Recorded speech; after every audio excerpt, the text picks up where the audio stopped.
Vacation can be fun, but sometimes people never come back. Or they do, and it's hard to understand what happened. Hey guys, I'm Chris.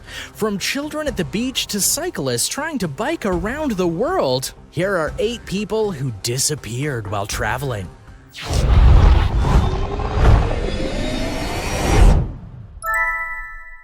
Number 8. Carolyn Cascio. The legends that surround the Bermuda Triangle are numerous and bewitching, but many of them can be explained in one way or the other. But when it comes to Carolyn Cascio, her disappearance via the triangle is much more haunting.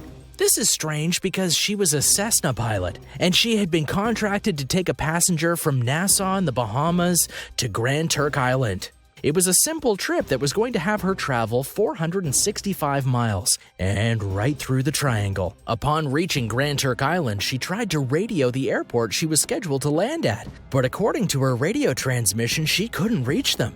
In fact, she couldn't see anyone on the island at all. The following text is confirmed to be from Cascio as she circled the island. Cascio said, "I don't understand this. I must have made a wrong turn. This should be Grand Turk, but there's nothing down there. No airport, no houses." The passenger said, "Right." Cascio says, "It's the right place on the map and the shape is right and all, but this island looks uninhabited. Look, there's no buildings, no roads, nothing. It has to be Grand Turk, but it's not there. It looks like Grand Turk, but it just can't be." At this point in time, the people at the airport, which she was definitely circling, not only saw her, but tried to radio her, but they couldn't reach her plane for some reason. Eventually, Cascio left and tried to make it to another island, but her plane, and her passenger were never seen again. Number 7. John Reed. John Reed went on a trip from California to Brazil in 1980. What was the purpose of him going so far from home? Well, he wanted to go on an adventure, specifically one to find an ancient lost city called Acacor. Rumor had it that the city had been lost for a long time and was hidden somewhere in the expanse of the Amazon rainforest.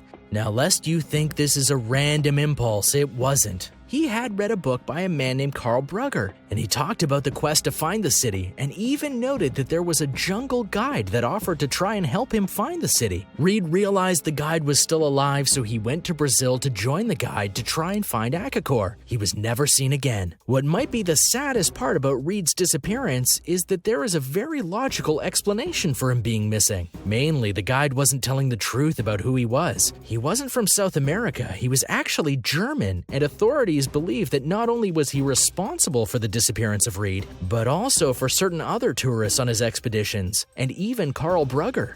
But with no true evidence to prove it, it's all speculation. Number 6. Natalee Holloway. Young Natalee Holloway was like many students after they graduated. She was looking forward to the life that was going to be given to her. But before she had to settle into real life, her and her friends went to Aruba. This trip in 2005 started out like any other, but then Holloway disappeared, last being seen with a group of young men during a holiday party. What happened to her is incredibly unclear, but the 3 men she was confirmed to have left the bar with were all arrested for various reasons in an attempt to find out what had happened to Holloway. What's more, her case made the news back in the States, and it raised questions about not only her disappearance, but certain political matters as well. No trace of Holloway has ever been found, and while one of her likely killers was later arrested for a different crime, which was another murder, he never confessed to killing Holloway. Despite this, many still search for clues as to what happened during the trip. Number 5. Judy Smith. This disappearance took place in 1997, where one Judy Smith was trying to enjoy a nice time with her new husband. Her husband Jeffrey was a businessman and in fact was going on a trip to Philadelphia. Deciding to spend some time with her new husband, she went with him to Philly. During the trip, he had to go to attend a meeting, so she decided to go and wander around the city on her own. And she was never seen alive again. Yes, alive again. She was found, and that's where the real mystery begins. You see, after Jeffrey noticed she hadn't returned to their hotel, he reported her missing. Fast forward 5 months, and she was found in North Carolina. But not just there, she was found in a mountain area of the state, some 600 miles from Philadelphia. Things only get stranger as you dive into the details more. First off, she was partially buried.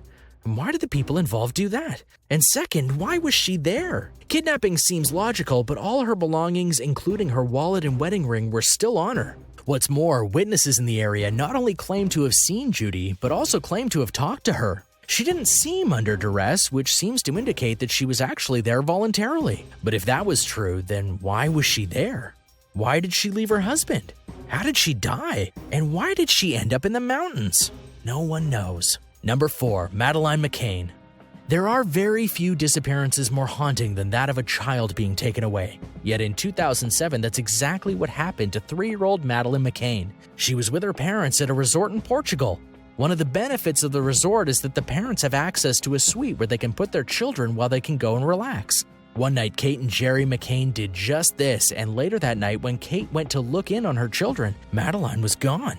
Kate immediately called the authorities and the search began, but despite a ton of help and assistance from various parties, Madeleine was never found. The mysteries around the disappearance are numerous, not the least of which is that Madeleine was not alone in that room. The McCanns had other children as well, so why weren't they taken? Also of note is that there have been sightings of Madeleine all over the world, and this case has not been solved. Number 3. John Halford. Many people in the world have a bucket list, or things they want to do before they die. For one, John Halford, he wanted to go see Egypt. But he knew that his time was running out, not in terms of life, but rather mobility. He had arthritis, and he knew that if he didn't set sail for Egypt soon, he'd never be able to see it. So in 2011, before he was set to celebrate his 25th wedding anniversary, he went on a cruise to go to Egypt. His wife was given constant updates about what John was doing on the cruise via text and pictures. Then one night before the ship was to dock, John sent her a message with information about what he was going to do next and the flight he was going to go on to get where he wanted to go in Egypt. But the next day, after the ship docked, the cruise ship called her to let her know that John had disappeared and couldn't be found. The common theory is that he fell overboard. There is some evidence to support this. Mainly, people saw him drinking around midnight on the final day before docking, so many suspect that he got drunk enough to fall over. And because of his inebriated state, he couldn't call for help and drowned. But since his body was never found, it's impossible to know for sure. Number 2. Leo WIDICKER.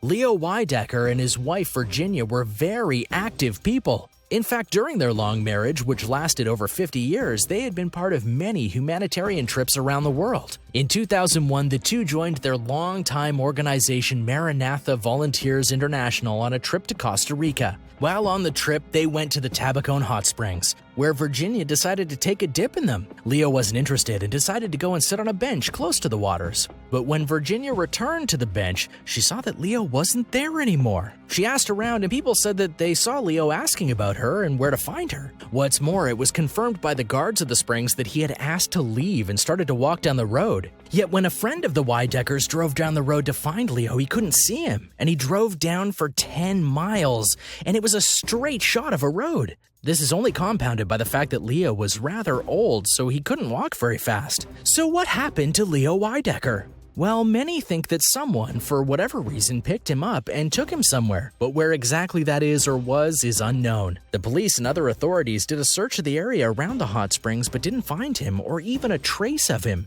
Because of this, it's unknown what happened. Number 1. Frank LENZ.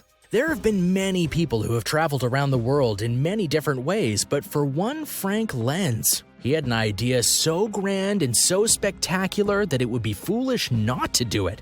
He wanted to bike his way around the world. LENZ was actually a well-traveled cyclist, and thus decided to take his talents to new heights, or in this case, new distances. He believed that if he did it the right way, he could bike across the world in just 2 years. So in 1892, he began his journey. He started in Pittsburgh, Pennsylvania, and biked across North America before eventually getting on a ship and sailing off to Asia. By May of 1984, he had made it to Iran, which is quite a trek for that amount of time if you think about it. Anyway, he was going to Turkey next, but he never made it there. LENZ had a family, one he kept in contact with as best as he could during the journey. So when they didn't get an update on him, they tried to figure out what happened. Eventually, another cyclist went in search of him and heard a story that LENZ had accidentally insulted a chief, which got him killed. Nobody was ever found, though. Well, thanks for watching, guys. Can you believe these disappearance stories? Which one hit you the hardest? Let me know in the comments below and be sure to subscribe, and I'll see you next time.